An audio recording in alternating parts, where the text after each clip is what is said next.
అండి అందరికీ. ఇవి వచ్చేసి పేపర్ అటుకులు.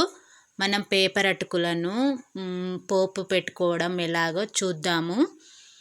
ఎప్పుడు ఒకే విధంగా కాకుండా మనము ఈసారి అయితే వెరైటీగా చేద్దాము. ఏంటంటే అందరూ ఉల్లిగడ్డలు పచ్చిమిర్చి ప్రాసెస్లో చేస్తారు ఎప్పుడు, కానీ మనం ఈసారి అయితే వెరైటీగా చేద్దాము. ఈజీ ప్రాసెస్, తక్కువ ఐటమ్స్ పడతవి మనకి.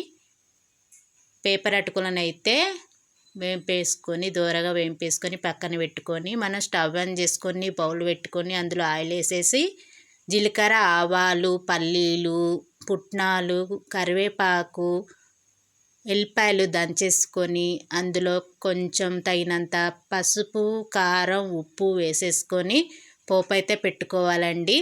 ఇందులోనైతే ఉల్లిగడ్డలు పచ్చిమిర్చి ఏవీ లేవు మనకు. ఓన్లీ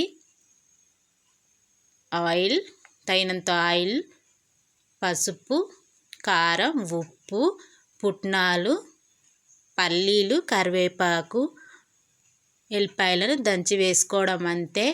ఈజీగా మనకు సూపర్గా క్రిస్పీగా ఉంటవి. మనం ఉల్లిగడ్డలు పచ్చిమిర్చి వేస్తే 1-2 రోజులల్లో మనకి అవి అటుకులు అనేవి మెత్తబడిపోతవి. కానీ ఇవైతే మనకు ఎన్ని రోజులు ఉన్నా కానీ క్రిస్పీగా ఇలానే ఉంటవి. చూడండి ఎంత చక్కగా కార టైప్లో ఉన్నవి కదా. ట్రై చేసి చూడండి.